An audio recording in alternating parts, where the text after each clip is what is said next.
She gave a subtle signal, just a flick of her fingers. Her dog barked once, trotted to her mom's purse, and pulled out a hidden USB. The judge froze. The courtroom fell silent. What was on that drive stopped the entire trial in its tracks. But what happened next, no one was ready for. The wooden doors of Courtroom 2B groaned open with a sound that echoed louder than expected. A security officer held them wide as a hush fell over the audience. Everyone inside turned to look. And there she was, a girl no older than 9, with pale skin, oversized glasses, and a dress 2 sizes too big. Her hand trembled slightly, fingers wrapped tightly around the handle of a service dog's harness. The Labrador, golden and calm, walked step for step beside her, every movement silent and trained.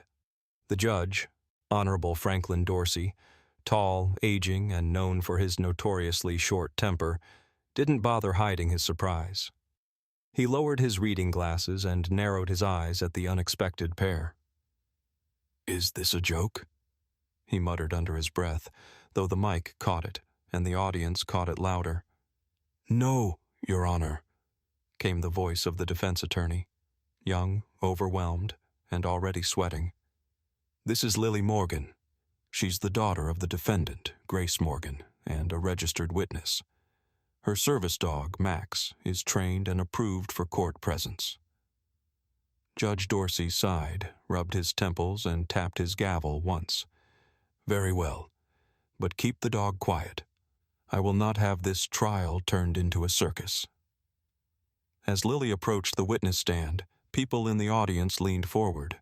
Her feet barely reached the step as she climbed into the chair. Max sat obediently at her side, eyes always on her. To most watching, this was already unusual. A child giving testimony was rare, a child with a service dog in court, almost unheard of. But what made the situation even more baffling was why this child was here. Her mother, Grace Morgan, sat at the defense table, pale and visibly exhausted. She'd been in holding for over 3 weeks, accused of using her daughter's service dog to manipulate emergency services for personal gain, a charge that not only threatened to put her behind bars, but could strip Lily of her only legal guardian. The prosecution had painted a cruel picture, a desperate woman training her daughter's support dog to fake distress signals and trigger EMS responses, manipulating the system for attention, for sympathy, and maybe even for housing benefits. And with limited evidence and a tired public defender, it looked like they were winning. Lily sat quietly, legs swinging slightly above the floor, her small hands folded in her lap. Her hair was neatly brushed, a simple pink clip holding it behind her ear. But her eyes, they held something unusual. They didn't dart nervously. They didn't look around for help. They were focused. Max sat at her feet, calm and alert, his ears twitching slightly as he tracked every movement in the room. Judge Dorsey looked down at his notes, then up at the defense attorney. "You have 5 minutes. Let's get this over with." The young lawyer hesitated, clearly flustered. "Actually, Your Honor, the defense requests to let the witness speak on her own for this portion. She's prepared a statement." "A statement?" The judge raised a bushy brow. "This is a court of law, not show and tell." A chuckle ran through the prosecution's table, but Lily's voice broke through, small yet steady. "I want to tell the truth, sir. Please." The room hushed again. There was something in her tone, not innocence, not fragility, but resolve. The judge stared at her for a long moment, then finally waved a hand. "Proceed." Lily reached into the small folder on her lap and carefully unfolded a single sheet of paper. Her hand shook just a little, but her voice was clearer than expected. "I know what you've all heard," she began. "I know what they're saying about my mom, and I know it sounds really bad, but none of it is true. She glanced down at Max, then continued. My mom didn't train Max to lie. She didn't even know what I was doing. I trained him. I did it. After the night that neighbor started yelling and scaring me. The courtroom shifted. The prosecution stiffened. Judge Dorsey leaned forward ever so slightly. You'll have time to give your full statement when the questioning begins, the judge interrupted. For now, let's establish your presence. Who are you exactly? Lily lowered the paper. My name is Lily Morgan. I'm 9 years old. And Max isn't just a service dog. He's my best friend. And we both know what really happened that night. A whisper rippled through the crowd. The judge narrowed his eyes. What exactly are you implying, young lady? Lily blinked, calm. I'm not implying anything. I'm saying there's more to the story, and Max knows where to find it. Grace's eyes widened. She turned to her lawyer in confusion. The lawyer shook her head. This wasn't part of anything they'd discussed. Is this a trick? The prosecutor barked. No, Lily said plainly. Max has the truth, and when the time is right, I'll show you.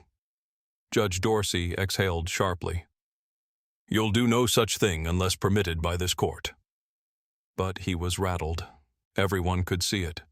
The girl had taken control of the room in a way few adults ever did. The judge tapped his gavel twice, harder this time. Court will recess until 1:00 p.m.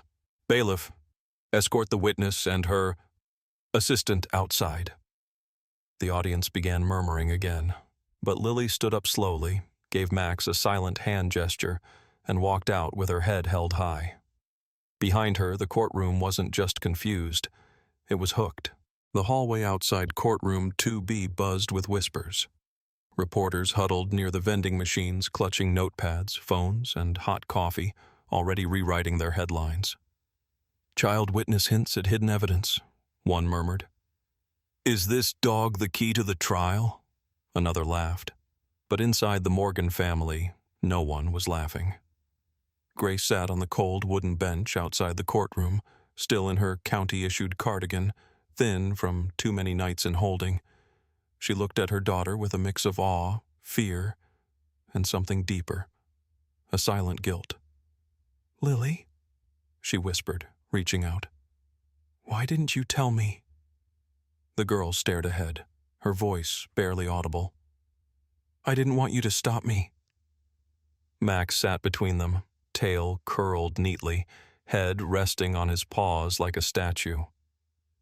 I had to figure it out, Lily added. No one else was going to. Grace blinked back tears. Sweetheart, they think I trained Max to fake emergencies. Do you understand what that means? They think I used you. I know what they think, Lily replied. But they're wrong, and I can prove it. The door swung open. A bailiff stepped out and called the defense attorney, Claire Wilkins, who appeared more stressed than ever. She gave Grace a look, half apology, half panic, then crouched beside Lily. What was that? She hissed. You can't pull stunts like that in court. You blindsided me. Lily turned calmly toward her. It's not a stunt. It's a backup copy. I hid it because I knew Mr. Coleman would delete the footage after what he did. Claire froze. Mr. Coleman? The neighbor who called the police? Lily nodded. I saw him, that night, after Mom left for her shift. He was outside our apartment. He had something in his hand. I think it was a dog whistle. Max went crazy. That's why I asked him to learn a new signal. Claire blinked. You're telling me you trained your service dog to find evidence? Lily looked at Max and gave the slightest nod. The dog lifted his head and wagged his tail once. Claire slumped against the wall, exhaling like someone who'd been underwater too long. We need to talk, she murmured. Now. Back in the courtroom, the atmosphere had shifted.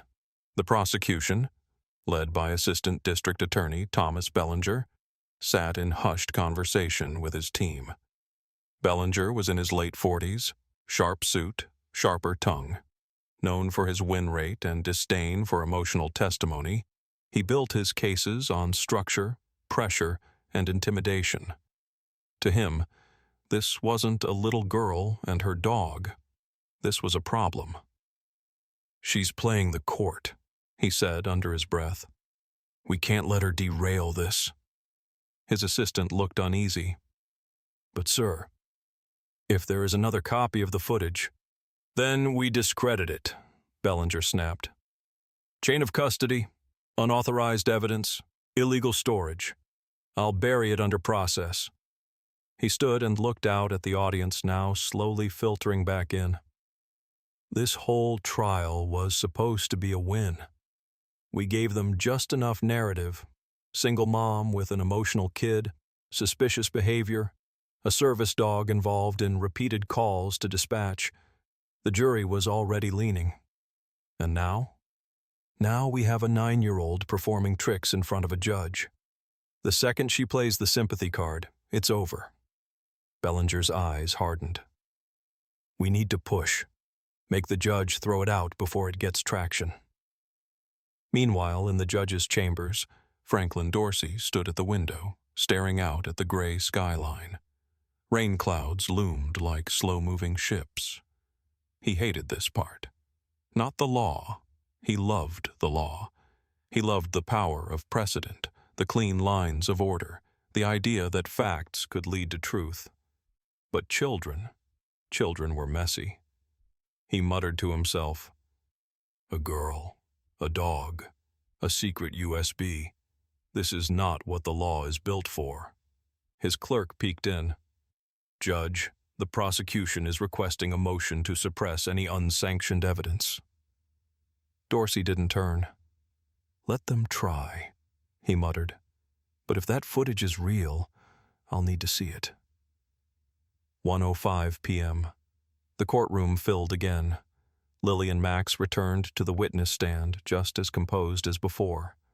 Grace watched them from the defense table, hands trembling in her lap. Claire Wilkins leaned toward her. "She's stronger than anyone in this room," she whispered. Grace didn't answer. Her eyes were locked on Lily, her daughter, her world, now stepping into a war no child should ever have to fight. Across the room, Bellinger stood. "Your Honor, the prosecution moves to suppress any evidence retrieved by the minor outside court protocol. We argue the method of acquisition breaks chain of custody and therefore invalidates its use." Claire stood up, her voice shaky but present. "Objection, Your Honor. The evidence was neither manipulated nor accessed improperly. The child is a witness. She had independent knowledge of material related to the case." Dorsey raised a hand, silencing them both. "I'll allow the video to be played," he said slowly, "if it's relevant." A murmur ran through the courtroom. Bellinger sat down hard. Claire inserted the USB into the courtroom monitor. The screen came alive, and everything changed. The video was time-stamped, clear, a wide shot from the side alley of the Morgan apartment building. Mr. Coleman stood just out of the camera's main view, but visible enough. He reached into his coat pocket. His hand moved. Seconds later, Max, on a leash inside the apartment, barked uncontrollably. Then, Coleman whistled.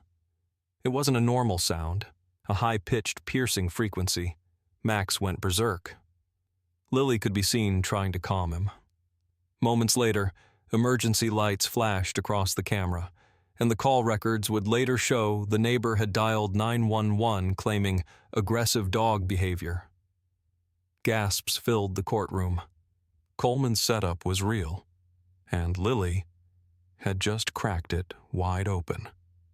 The judge sat motionless. For the first time that day, his eyes softened, but not in pity, in something closer to respect. But Bellinger wasn't finished. He stood again, face red, voice tight. "This is anecdotal.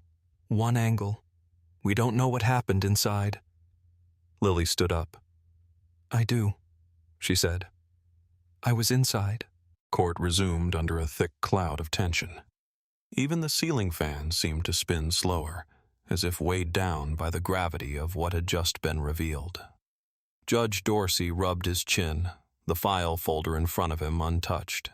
He kept glancing at the screen, which was now blank, though its final image, Mr. Coleman with the dog whistle, still burned in everyone's memory. Lily sat back down. Max laid at her feet again, silent but watchful. Claire Wilkins looked both victorious and terrified. She had just scored a dramatic hit, but what would the counterattack look like? It didn't take long to find out. ADA Bellinger stood, straightening his tie, clearing his throat with performative sharpness. Your Honor, while the court may find the footage interesting, the state must remind everyone that this case is not simply about one isolated incident. We have multiple documented calls to emergency services originating from the Morgan residence, all involving the defendant's dog. Are we to believe the neighbor manipulated all of them? The judge looked at Claire. Counselor? Claire stood, trying to project strength she didn't feel. Your Honor, the footage confirms a pattern of deliberate provocation. A whistle, a reaction, and a call.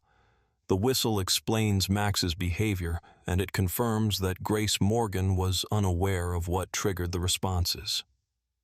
But Bellinger wasn't finished. If I may, he continued, stepping forward, voice sharpening like a knife, I'd like to introduce Exhibit F, the emergency responder report from the night in question. He snapped his fingers. An assistant brought over a printed folder. Bellinger opened it on the screen. This report, he began, from Officer James Ruiz, a responding paramedic, indicates that upon arrival at the Morgan residence, they found the child crying, the mother in a state of agitation, and the dog barking uncontrollably. Grace Morgan reportedly said the dog was trained to sense danger, not stress, not noise. Danger. He turned to the judge, then to the jury. Why would a mother say that unless she had trained the dog to overreact to specific triggers? Unless she was trying to convince emergency responders of a false threat? Lily clenched her fists in her lap. Her mother looked down at the table, her cheeks red with shame. That's not what she meant, Lily whispered to herself. Max nudged her foot with his snout, grounding her. Bellinger continued. And that's not all. The Morgan residence had received 5 emergency responses over 6 months. Always the same pattern. And let's not forget, ladies and gentlemen, this isn't just about a dog. This is about exploiting the emergency system. Wasting taxpayer resources. Creating panic where there was none. For what? Attention? Sympathy? A free ride? Claire stood. Objection, Your Honor. Speculative and inflammatory. Sustained, Judge Dorsey replied, though not sternly. He looked troubled, conflicted, like a man being pulled in 2 directions, the emotional weight of the child's testimony and the cold logic of repeated data. Bellinger shifted tactics. Let me be clear, he said, now quieter, more deliberate. We're not here to demonize a child. Lily Morgan is a brave young girl, but bravery does not equal truth. Emotion is not evidence. He let that line settle, then turned to Lily. Miss Morgan, you said earlier that your mother didn't know what you were doing with Max. Correct? Lily nodded carefully. And that you trained Max to respond to a signal that you created? Another nod. And where exactly did you learn how to do that? You're 9. Claire stood. Objection. Harassment of a minor witness. Judge Dorsey held up his hand. Overruled. Proceed carefully, Mr. Bellinger. He smiled tightly. Lily, did anyone help you train Max? Maybe a friend? A teacher? Someone online? No, Lily replied. I learned from the original training manual we got when Max was approved. It said I could teach him additional signals if I followed the same system. And you just did it? Alone? A pause. Yes. Bellinger raised a brow. That's very impressive. especially since Max was already trained by professionals. "Did you get your mother's permission?" Lily's lips tightened. She didn't know. "Exactly," Bellinger said, spinning to the jury. "The child herself admits she acted alone. This so-called evidence was obtained and hidden without legal oversight by someone underage, without the knowledge of the defendant or the court. It's not just irregular, it's inadmissible." He turned back to Judge Dorsey. "And most importantly, it doesn't change the pattern of behavior. This family has a history of false alarms, erratic claims, and, dare I say, manipulation. We have reports, we have timestamps, we have officer testimonies. What we don't have," he pointed sharply at the USB still sitting beside the courtroom computer, "is a single officially recognized piece of evidence that proves this wasn't intentional." Claire stood, teeth clenched. "That's because the rest of the footage was deleted. The system was stacked against them from the start." Judge Dorsey banged the gavel once. "Enough. Both sides. Sit." A silence fell over the courtroom. He looked at Lily. "Miss Morgan, one more question." Lily nodded slowly. "Why did you hide that video?" She hesitated, then straightened in her seat. "Because I knew no one would believe me." A gasp echoed from the audience. Judge Dorsey stared. "Say that again?" Lily took a deep breath. "They always listen to the adults. They believe the uniforms. They don't believe little girls with dogs. So I had to make sure I had something, just in case." She looked over at her mother. "Just in case they tried to take her away from me." The room was silent. Then, a sound. Not from the courtroom, from Max. A soft, low whine, as if even he felt the weight of the moment. Back at the prosecution table, Bellinger scribbled something onto a legal pad, but his expression was changing. The more Lily spoke, the more human the case became, and the less control he had over the narrative. Judge Dorsey leaned back. "The court will recess for the day," he said quietly. "We'll reconvene tomorrow morning for further testimony." Gavel, wood, silence, but the war had just begun. The next morning, courtroom 2B was standing room only. Journalists had arrived before dawn. Some even sat on the cold floor near the back wall, whispering into phones, ready to go live. Elderly couples held hands in the gallery. A woman clutched her rosary. A teenage boy had a homemade cardboard sign that said, "Let Max testify." But at the center of it all, standing in the doorway in a clean but faded blue dress, was Lily Morgan. She looked calm, but her eyes held something sharper. Focus. Purpose. Max walked at her side, the same calm, golden Labrador. But there was a faint difference. His movements seemed more precise, more alert, as though even he knew today was different. They approached the witness box. Judge Dorsey watched in silence. The bailiff stepped forward. "Miss Morgan, you're still under oath." "I remember," Lily said, voice steady. She climbed the step.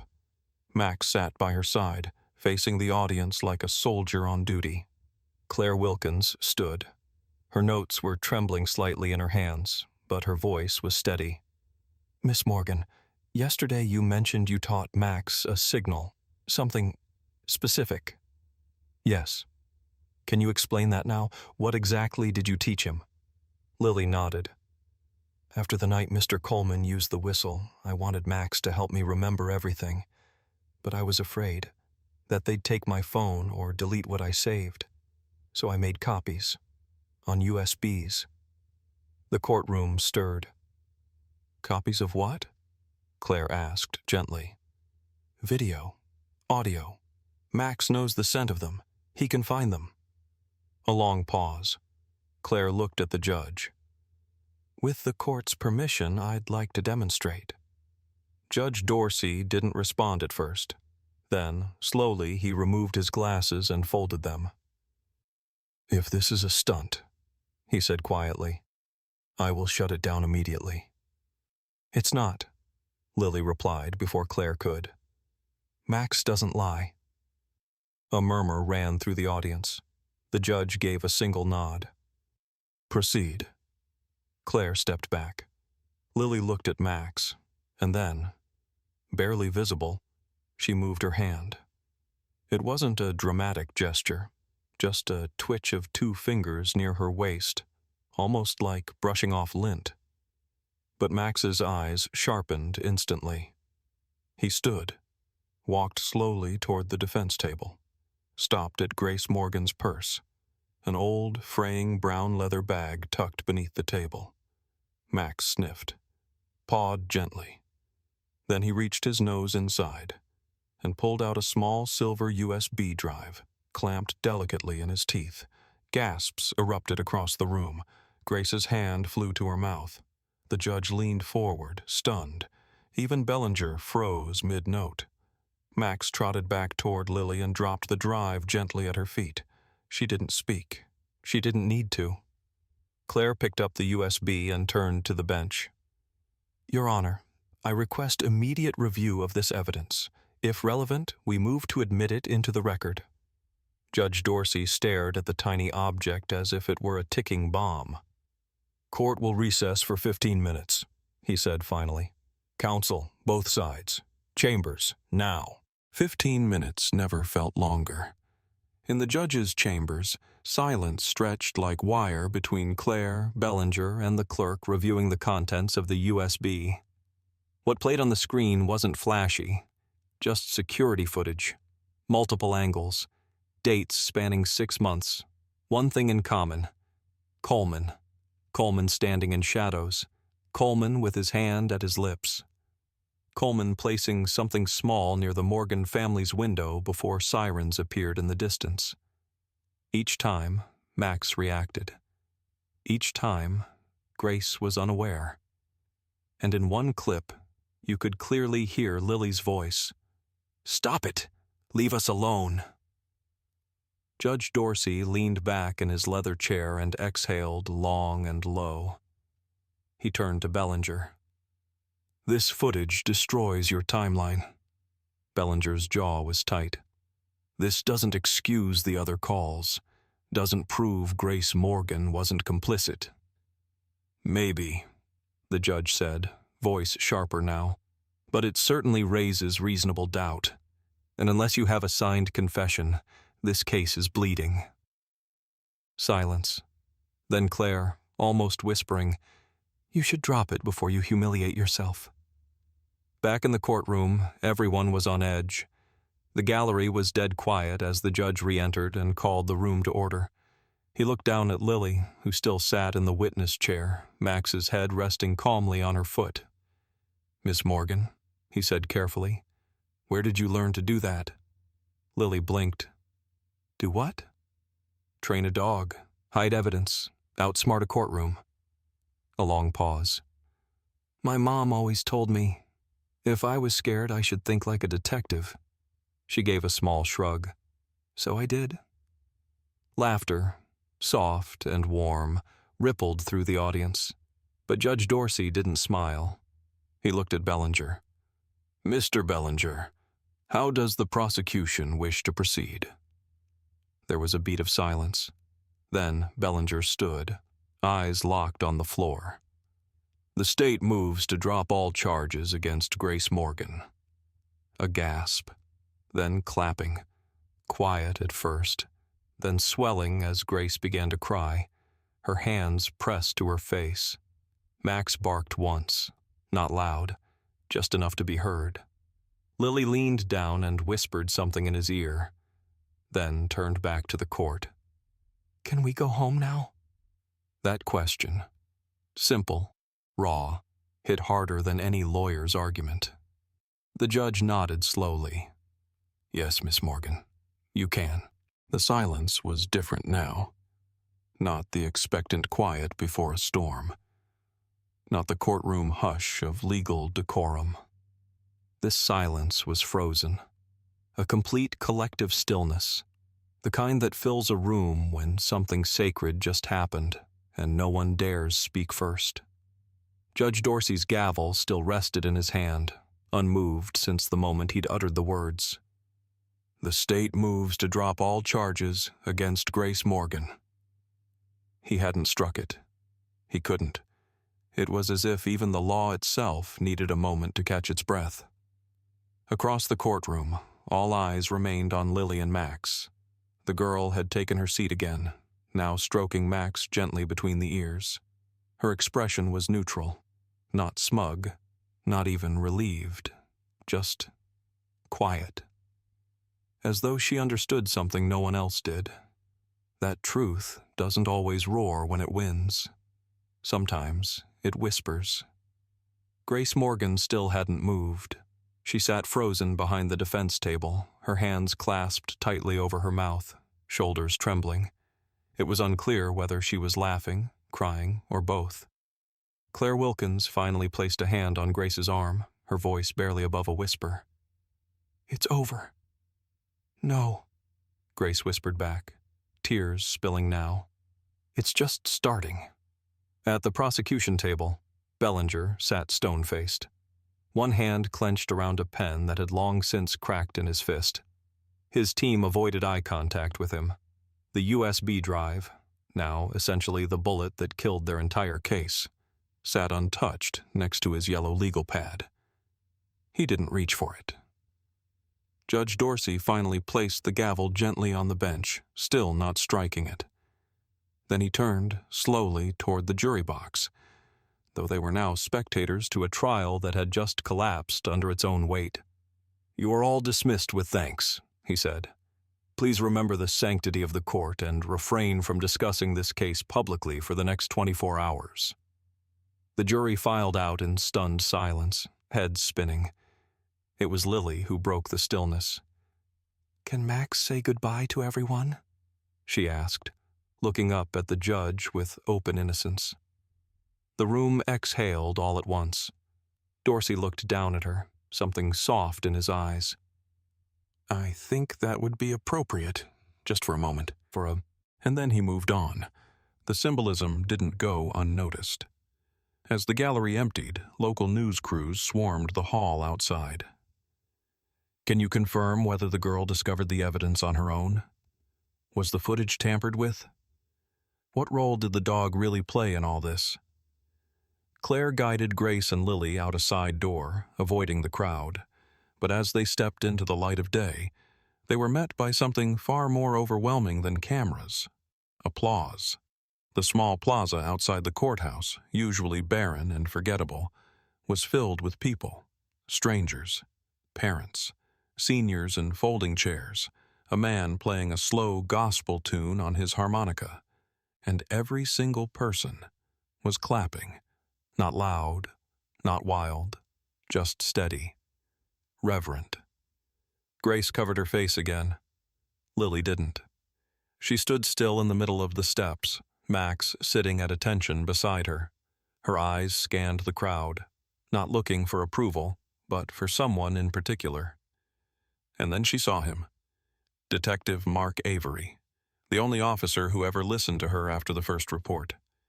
He stood at the edge of the crowd, hands in his coat pockets, nodding once with quiet pride. She smiled, then turned to her mom. "Now it's really over." But back inside the courthouse, not everyone had moved on. Judge Dorsey remained in chambers long after everyone else had left. He sat at his desk, holding the transcript of Lily's final testimony. Beside it, a single note in his own handwriting. What if justice doesn't look like the law? He had once prided himself on being unswayed by theatrics. But what had happened today wasn't performance. It was bravery. From a child. He reached for his judicial pen and made a private entry in his desk journal, something only he would ever read.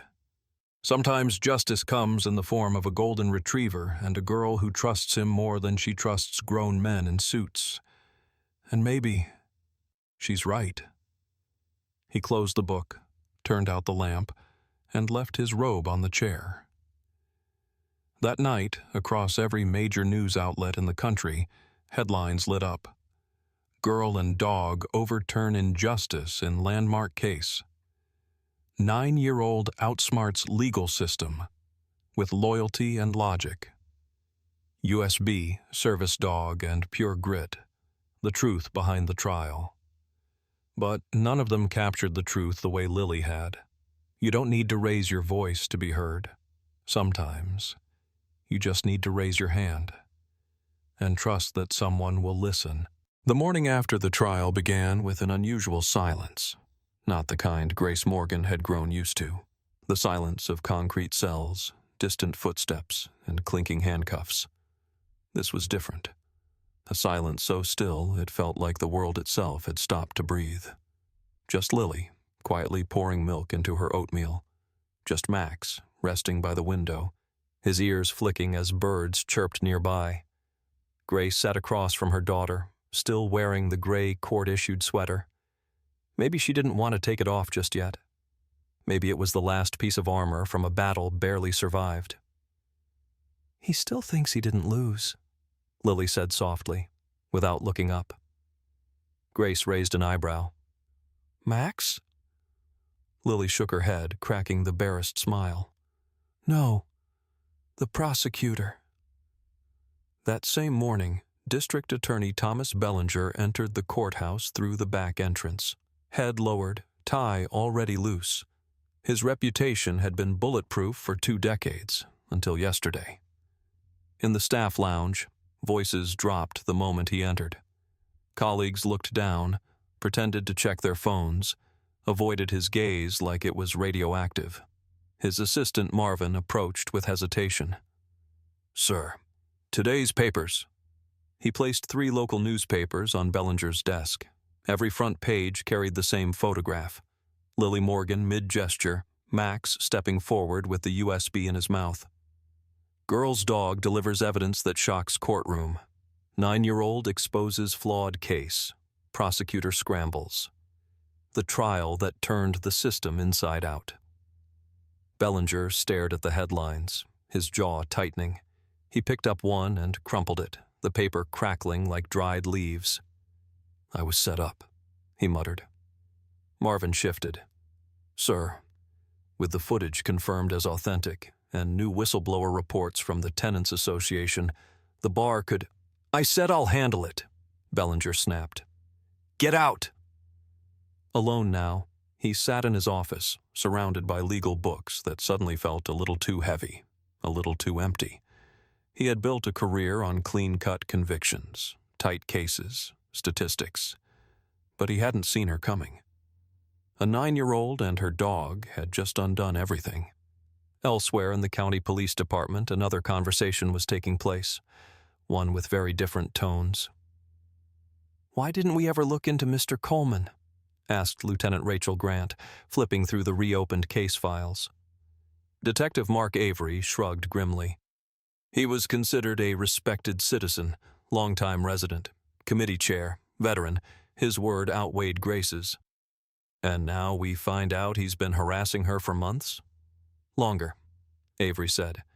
"He was leading the HOA committee that tried to evict Grace over Max's behavior. He threatened fines, complained about barking, but it was him all along, using dog whistles to provoke Max, then calling 911. Grant narrowed her eyes. "So we're talking coordinated harassment?" "Looks like it. He wasn't working alone either. At least 2 neighbors now admit they were pressured into signing statements against Grace." "And Bellinger?" "He had the complaints but ignored the footage discrepancy. Either incompetence or something worse." Grant nodded. "We're forwarding everything to internal affairs, but we'll bypass Bellinger. He's compromised." Later that day, the internet exploded. The courtroom video, the exact moment Max retrieved the hidden USB, had leaked. Someone in the gallery had filmed it on their phone. By noon, it had over 10 million views. Dog delivers justice, the real hero of the trial. This girl outsmarted an entire legal team with a flash drive and loyalty. The trial that restored our faith in kids, dogs, and the truth. In the comments, this dog did more for justice than half the legal system. A girl had to do what the adults refused to. Petition to make Max the official mascot of courtroom integrity. Signed. Lily became a symbol, not for defiance, but for clarity, for courage without screaming, for reminding people what the truth sounds like when no one else is willing to say it. At the courthouse, Judge Franklin Dorsey sat in his chambers, reviewing the trial transcript. He paused on Lily's final statement. "Because I knew no one would believe me." The words hit harder now. He opened his leather-bound personal journal, the one no clerk had access to, and wrote slowly. "I've ruled on thousands of cases, but today I was reminded, justice doesn't always arrive in a briefcase. Sometimes it walks in beside a child, and quietly rewrites everything we thought we knew." Meanwhile, the phone at Grace's apartment didn't stop ringing. News stations, daytime shows, publishing offers, even a children's book agent. The world wanted the story. Lily wasn't interested. "We didn't do it to be famous," she said calmly. "We did it so they can't do it to someone else." Grace blinked. "Who's they?" Lily shrugged. "The ones who think kids don't count." 3 days later, Judge Dorsey held an unexpected press conference. Alone. No robe, no bailiffs, no podium. "I didn't come with a prepared statement," he said. "I came to admit something." The crowd hushed. "I nearly destroyed a family because I forgot the difference between procedure and justice." Cameras clicked furiously. "But a girl reminded me. A girl who didn't raise her voice but who raised her hand. And a dog who didn't bark until it mattered." He stepped down and walked away in silence, but his words didn't. 3 weeks after the verdict, the air in Lily and Grace's small apartment felt different. The furniture was the same. Thrift store sofa, secondhand coffee table, faded rug with one curled corner. But everything had shifted.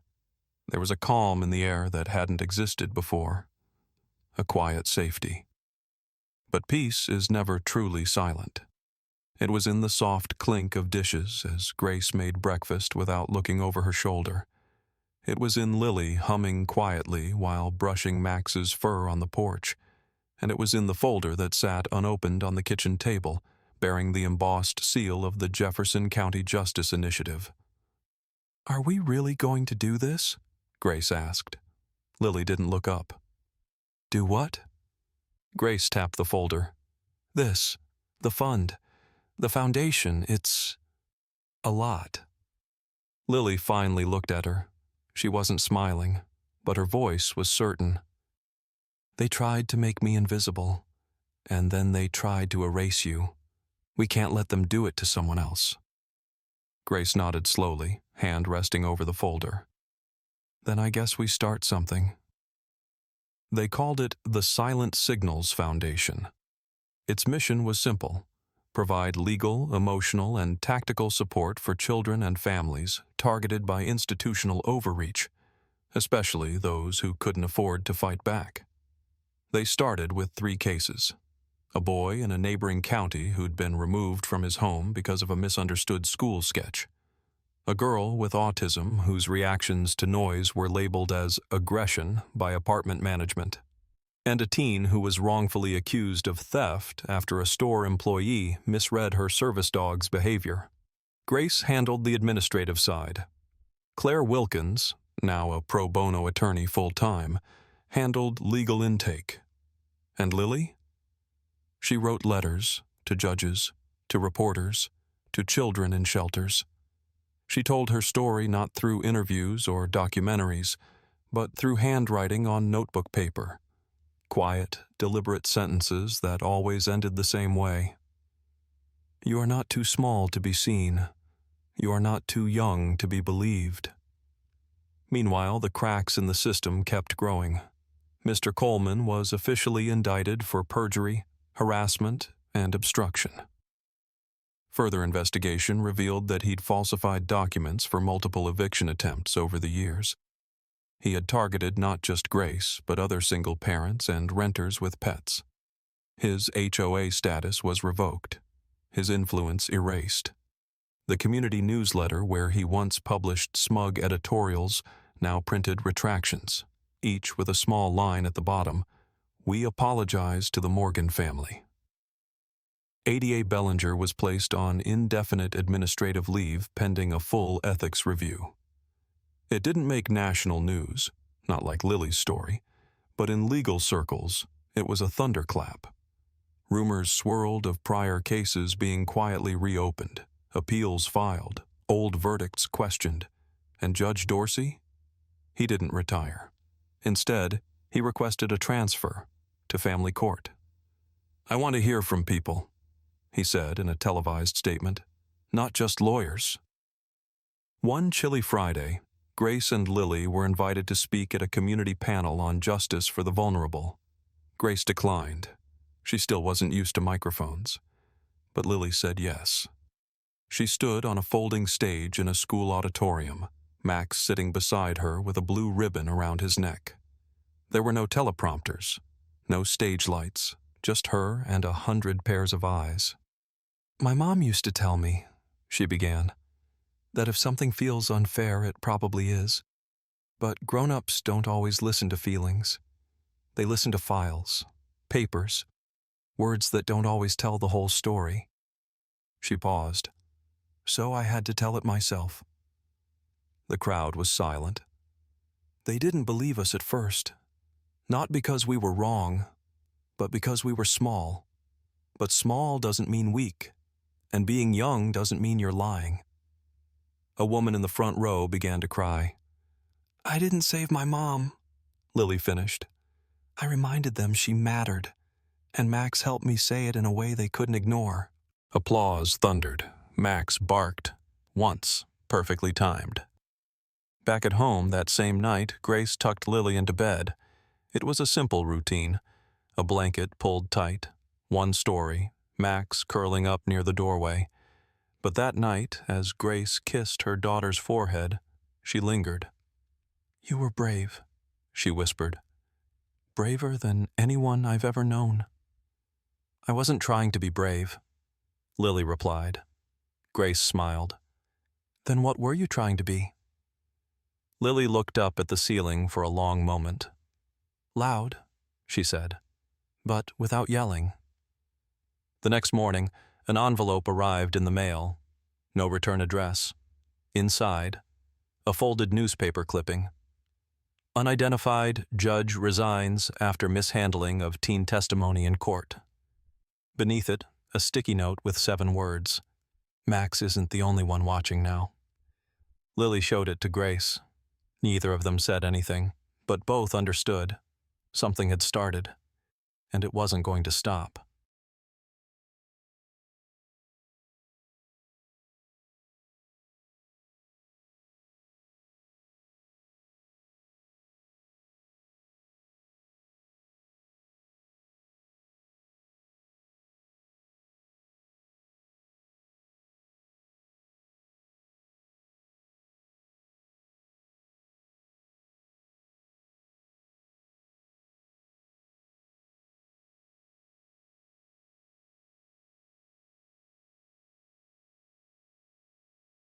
It had been nearly 2 months since the trial. The courthouse that once held whispers of disgrace and injustice now stood quiet under an early spring sun. The stone facade looked the same, but something behind the doors had shifted. The halls no longer carried the same echo of intimidation. Now, there was a strange sense of humility in the air. In courtroom 2B, Judge Franklin Dorsey sat alone. His black robe, usually draped over his shoulders like armor, now rested neatly folded on the back of his chair. His desk was bare, except for one envelope, one handwritten letter, and a resignation form with a pen resting across it. The door creaked open softly. His clerk entered. "They're ready for you, Your Honor." He smiled gently. "Frank, just frank today." The clerk nodded, eyes uncertain. Downstairs, the courthouse press room buzzed. News vans were parked along the curb. Cameramen were lining up their shots. Everyone knew why they were here, but no one knew what Dorsey would say. Until now, he had remained silent. No interviews, no comments, no statements. Many thought he was hiding.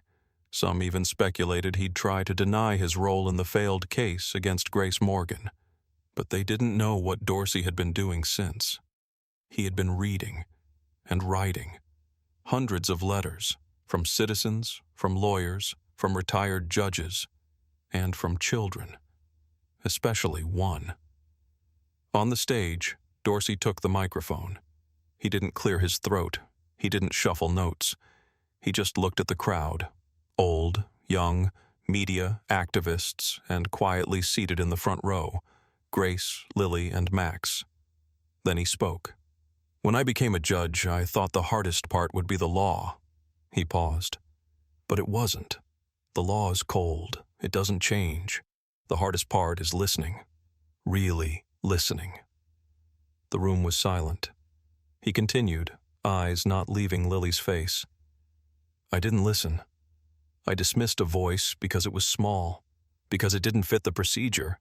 I mistook volume for credibility, and in doing so, I nearly destroyed a family." Grace's hand reached for Lily's. Max rested his head on Lily's lap. Dorsey looked down at the podium for a long moment. "And that is not justice. That is cowardice hiding behind paperwork." He held up a worn letter, the one Lily had written him after the trial.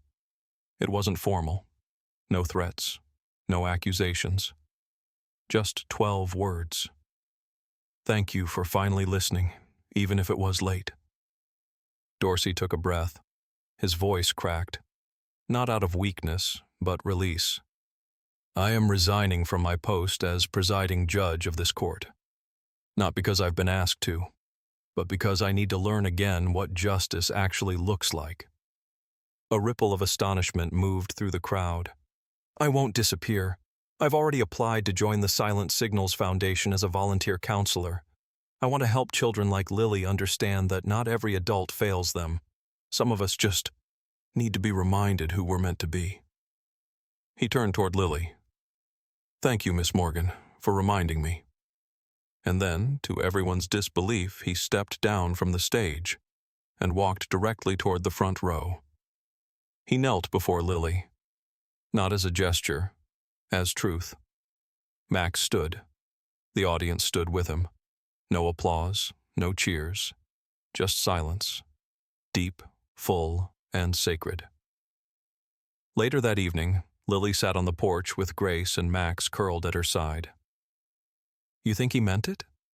she asked, watching the sky turn orange. Grace thought for a moment. "I think it's hard for people like that to say they were wrong. Harder than jail, even. So, yes, I think he meant it." Lily nodded.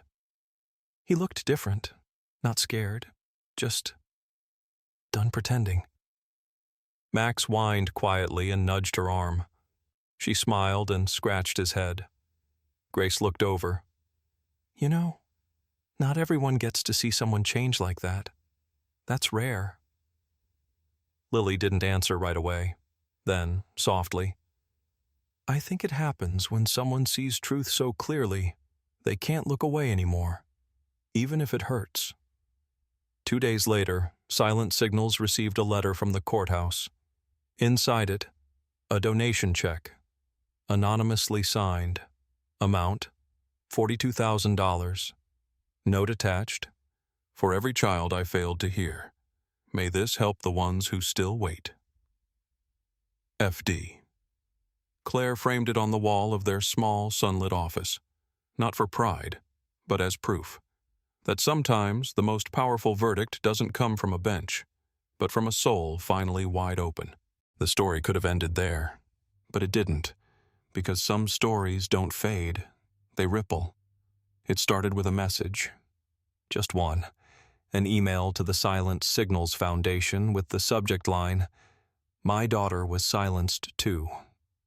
Inside a single paragraph. Her school reported her for lying, said she was making things up about her stepfather. They believed the adults, not her. You made them believe you. Please tell me how.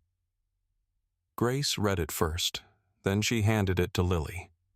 Lily didn't speak, but she went to her desk, pulled out a notepad, and started writing. Over the next month, they received over 400 letters, some typed, some handwritten, some barely legible through tear-stained ink, from children, from parents, from grandparents, from social workers. They said he was too respected to be questioned. No one believed she trained her dog to help her anxiety. He had a badge and a record of clean reports. They didn't listen to me. I wasn't loud, so they said I was lying. Lily read every single one, and for each, she wrote back. Not just a thank you, a response, a message of solidarity. And then she started recording them. Short videos, 1 minute each, just her, just a bench, just her voice. You're not weak, you're early. They didn't believe me either, until they did. You don't have to yell to be heard, but you do have to keep speaking.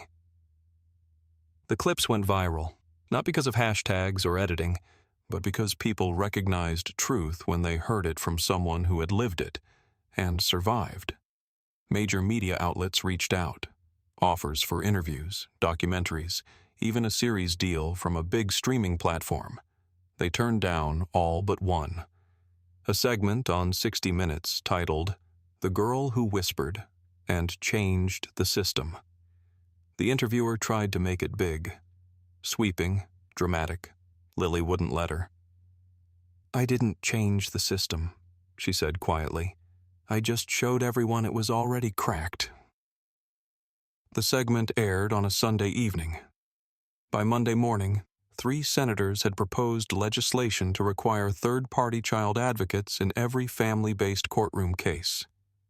They called it Lily's Law. At school, Lily's return was met with silence. Not cruel silence, respectful silence. Her classmates didn't ask questions, didn't swarm, didn't pry. They just gave her space. Even her teacher, Mr. Daniels, had changed. He no longer ignored her raised hand.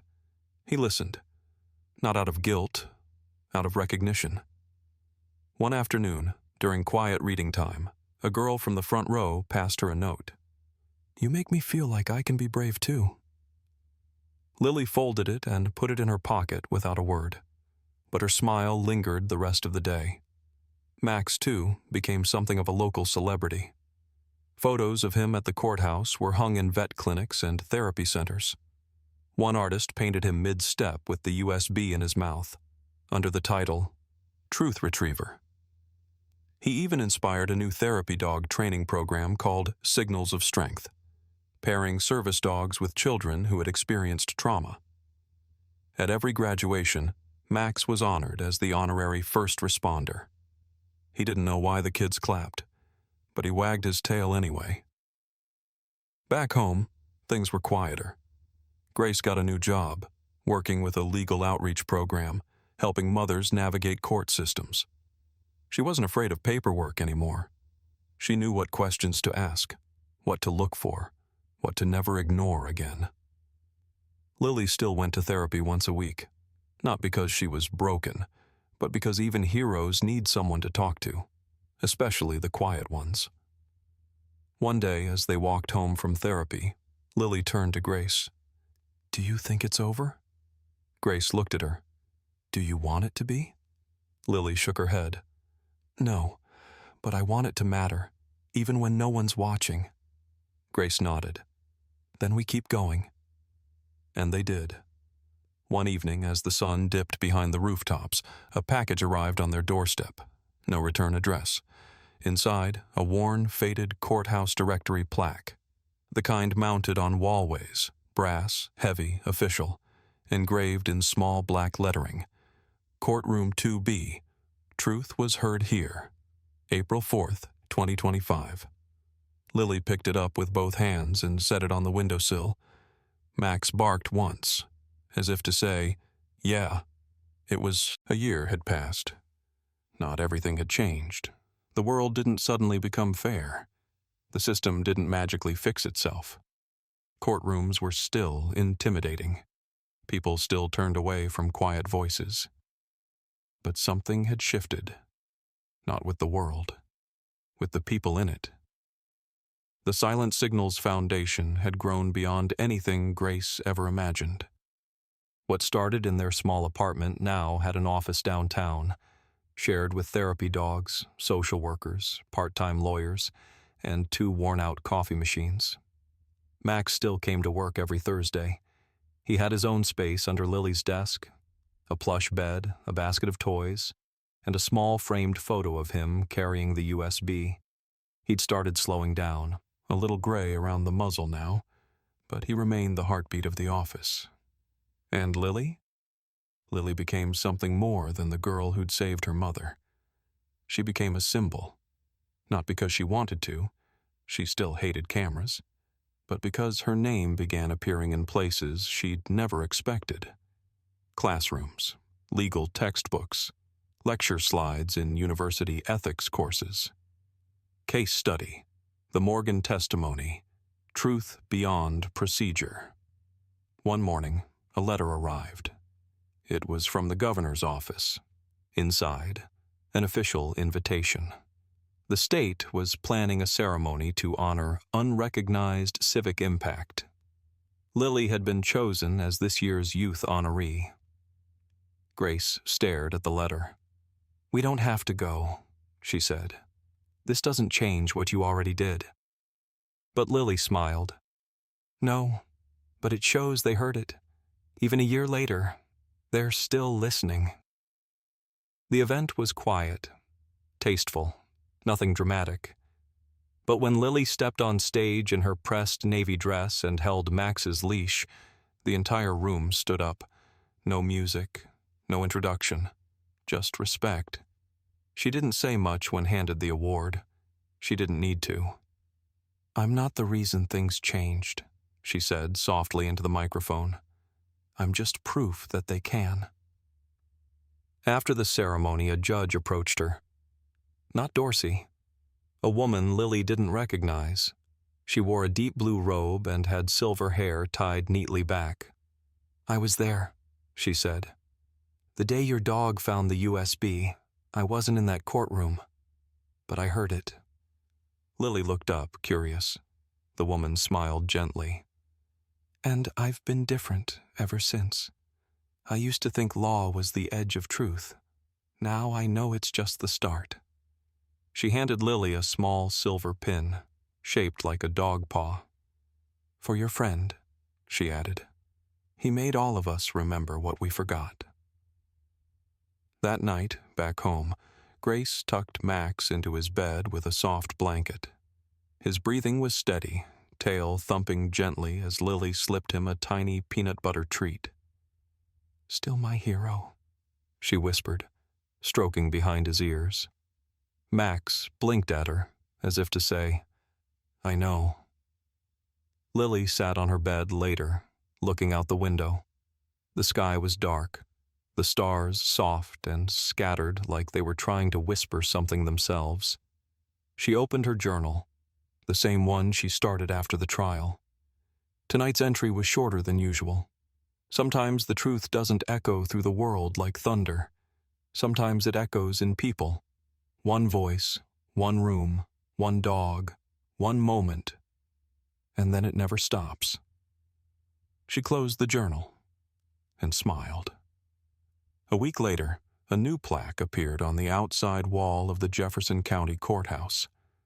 It was small, brushed bronze, and it didn't list titles or verdicts or judges. Just 6 lines. "In this room, truth walked in on 4 paws. In this chair, a girl chose courage over fear. In this silence, the system was made to listen. Here, justice wasn't given, it was claimed." April 2025. Let this never be forgotten. No one knew who paid for the plaque. It was installed without ceremony, without press. But every day, people stopped to read it. Parents, students, lawyers, and sometimes children who didn't speak much. Children like Lily. They'd touch the edge of the plaque, look toward the doors, and pause, as if they understood that somewhere, someone like them had been believed. And far away, in a small suburban home filled with peace and warmth, a golden dog still walked with quiet pride. And a girl who once had to prove everything to a room full of adults? She no longer needed to prove anything at all, because the world had already heard her, and the echo was still traveling.